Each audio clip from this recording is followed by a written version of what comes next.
Midi 17, Elliott Devalet-vous de 11h à 13h sur Europe 1 avec Sébastien Lecornu et la composition de son gouvernement au cœur de cette émission. Quelles sont ses priorités? Un retour aux urnes est-il nécessaire, voire inévitable? La censure semble elle aussi même déjà se dessiner. On en parle jusqu'à 13h, Elliott, avec vos invités. Sébastien Ligné de Valeurs Actuelles, Jules Torres du JDD et Arnaud Benedetti, professeur associé à l'université Paris-Sorbonne et politologue. La censure se dessine. Je vous disais juste avant la pause qu'Hervé Marseille, le président de l'UDI, a estimé que le gouvernement était d'ores et déjà menacé avant même qu'il ne soit nommé, peut-être même cette semaine, dit-il, Hervé Marseille au micro de Radio J ce matin. Je lis également ce message du maire de Mandelieu, un responsable LR: la dissolution est inévitable, le PS augmentera les enchères, il n'ira pas au municipal sans l'extrême gauche, tôt ou tard ils censureront, les Républicains ont le choix, affronter les urnes maintenant avec courage et valeur, ou demain comme suppôt du macronisme. Alors il y en a un autre qui dit que la dissolution elle est inévitable, c'est Dominique de Villepin, je vous propose de l'écouter. Revenir vers les Français, c'est le principe démocratique. La question, c'est avec quelle action, avec quel bilan? Nous sortons d'une dissolution, ne l'oublions pas. Qu'avons-nous fait? Comment nos responsables publics ont-ils réussi à perdre tant de temps? Et c'est donc une nécessité sur le plan démocratique de montrer aux Français que la classe politique, que les responsables publics ont travaillé pour eux. Adoptons un budget. Je pense que la dissolution, dans une semaine, dans 3 mois, sera nécessaire. Mais au moins qu'on ait défendu l'intérêt des Françaises et des Français avant de se présenter devant les urnes. Ce n'est pas pareil de faire une politique de gribouille, de tout faire à l'envers, d'avoir un gouvernement qui irait à contresens de la volonté des Français, et au contraire, de faire tout ce que l'on peut. Et de faire tout ce que l'on peut, avec un risque, dit-il, celui de l'extrême droite, celle qui a gouverné en 1940, celle qui sera toujours tentée de s'aligner sur des puissances étrangères illibérales. Nous n'avons plus le choix. Il est de notre devoir de réunir, j'essaie de faire Dominique de Villepin qui parle de puissance étrangère, c'est extraordinaire. Plus vite les forces sociales, écologiques, républicaines, humanistes pour qu'elles se rassemblent. Mais moi, ce qui me surprend à chaque fois avec Dominique de Villepin, c'est il représente qui? C'est ce que j'allais vous dire. Cet homme-là n'a plus aucune fonction ministérielle ou politique depuis 2007. Il n'a jamais été candidat à une élection présidentielle de sa vie. La seule où il a tenté de l'être en 2012, il n'a pas eu les parrainages. Il a perdu son match avec Nicolas Sarkozy. Il a perdu tous ses arbitrages. Depuis, je rappelle quand même que c'est un homme qui s'est fait des millions d'euros. Tant mieux pour lui, avec des puissances étrangères, notamment le Qatar, l'Arabie Saoudite et la Chine. C'est un homme qui a quitté la France depuis des décennies, qui revient là. On ne sait pas vraiment pourquoi, avec un nouveau parti qui s'appelle la France Humaniste. Ça ne veut absolument rien dire. C'est un enchaînement de mots creux, d'interview en interview.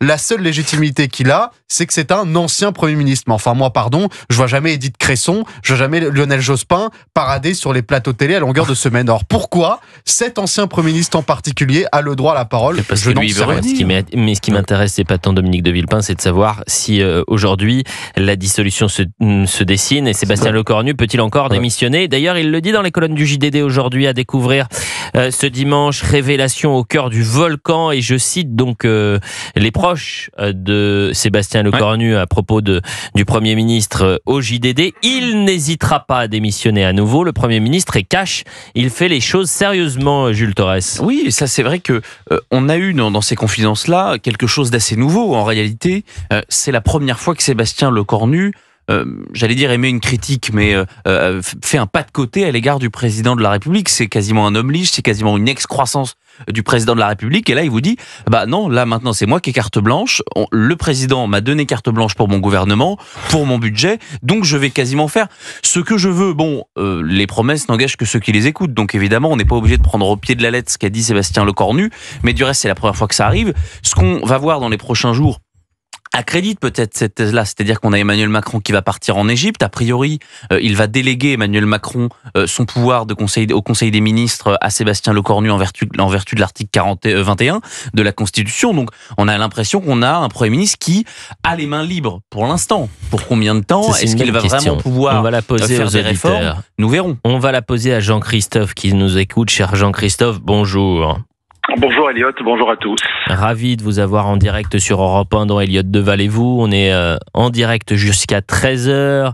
Vous plaidez peut-être un retour aux urnes, vous allez nous répondre dans un instant. Mais moi, ce qui m'intéresse, c'est de savoir, vous savez que lundi, alors que la France vit une crise XXL, vous avez un président qui est en Égypte, alors qu'il n'était même pas au cœur des négociations, et qu'il va jouer les émissaires sur un plan de paix qui a été travaillé, présenté par Donald Trump, et on a du mal à comprendre ce qu'il va faire là-bas. Ça vous choque qu'en pleine crise, comme aussi importante que celle que nous vivons actuellement, vous ayez un président qui soit en Égypte ou pas, ou c'est anecdotique ? Pour moi, c'est anecdotique, mais c'est quand même fondamentalement choquant. Je pense que Emmanuel Macron devrait penser d'abord à l'avenir de la France, avant de penser à son hubris personnel et à faire des déplacements tous azimuts à travers le monde, d'autant qu'en Égypte, il n'est pas vraiment responsable de quoi que ce soit concernant la paix qui se profile, je l'espère, en Israël et à Gaza. Et alors, sur ce retour aux urnes, qu'est-ce que vous en pensez ? Je pense qu'il faudrait prendre les choses dans l'ordre et respecter enfin l'esprit de la Ve République. Et moi, je plaide pour une démission d'Emmanuel Macron, s'il avait encore un peu de respect pour lui-même, et d'organiser dans la foulée des élections donc présidentielles, puis des élections législatives, et dans cet ordre-là, de manière à créer une dynamique, comme cela fut le cas à chaque fois qu'une élection présidentielle a eu lieu. Dissoudre l'Assemblée maintenant, mais en restant avec Emmanuel Macron à l'Élysée, ne me semble pas très pertinent, dans la mesure où je pense que la tripartition, ou la tripartition, pardon, de l'Assemblée nationale se reproduirait à l'identique, d'autant que le nouveau Front populaire, ou là, en tout cas l'alliance de la gauche et de l'extrême gauche, me semble à nouveau on va dire bien parti pour se reproduire. Oui, c'est ce qu'on entendait quand on écoutait attentivement Arthur de Laporte, parce que vous avez bien compris, c'est comme Monsieur de Villepin qui parle et il représente que lui, c'est-à-dire que vous avez le chiffon rouge de l'extrême droite qui est agité en permanence, mais la gauche fera ce qu'elle sait faire, et elle le fait très bien d'ailleurs, s'unir parce que seule elle se sait faible, et donc on va oublier un peu les divergences pour tenter d'avoir un front de gauche qui puisse l'emporter aux législatives. La question qui sera essentielle, c'est de savoir si le bloc central appellera à voter pour cette union des gauches. A priori, il y aura quand même une disparition du bloc central. Les députés de Gabriel Attal, s'il y a une dissolution, ils ne seront plus 91. C'est pour ça qu'il y a actuellement une tripartition, les trois couloirs de nage dont on parle souvent.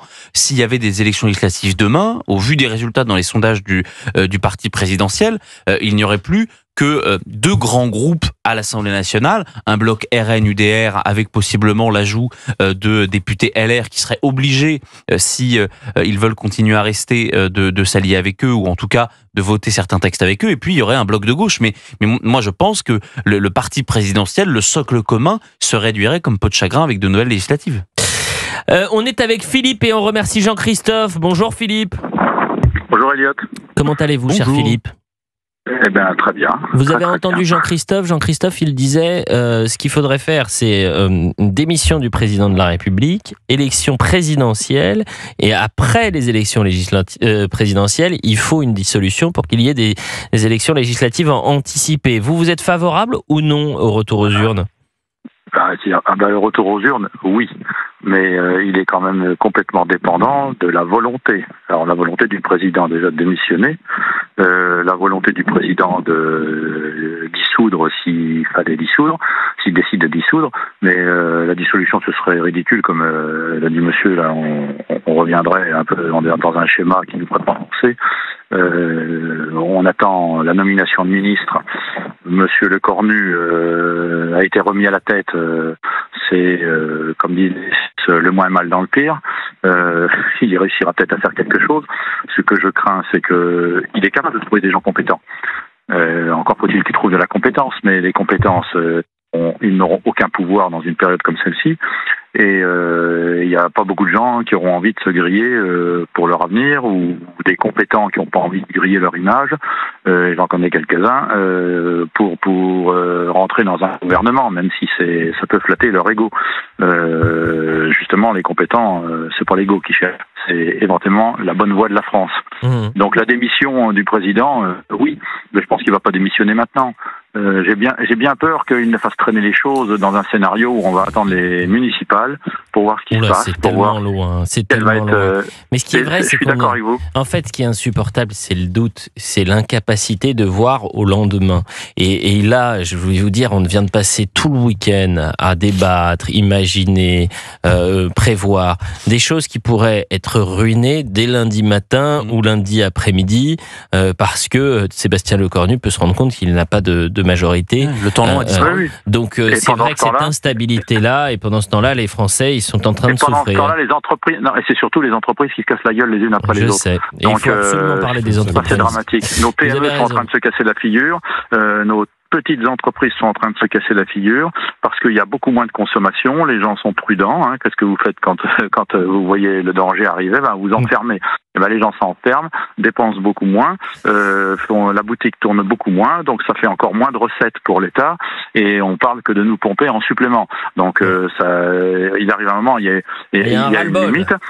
Et puis surtout, on va nommer des ministres, mais ce qu'il faut... Philippe. Alors une fois qu'on aura stabilisé la chose, ce qu'il nous faudra, c'est des ministres qui commandent leurs administrations. Parce que nos hautes administrations, c'est elles qui tiennent le pouvoir, les ministres.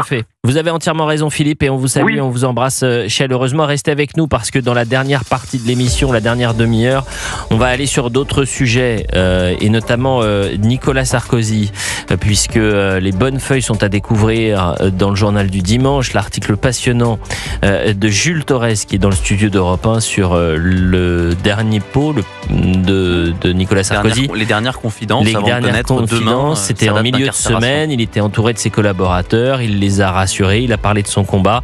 On voit tout cela dans un instant à 12h30 sur Europe 1. 11h29 sur Europe 1, Elliott Deval et vous, ça continue. Non, midi 29. Excusez-moi, sur Europe 1, Elliott Deval et vous, ça continue jusqu'à 13h. Et comme tous nos auditeurs de la matinée, si vous souhaitez réagir à l'émission, n'hésitez pas à nous appeler au 01 80 20 39 21. À tout de suite.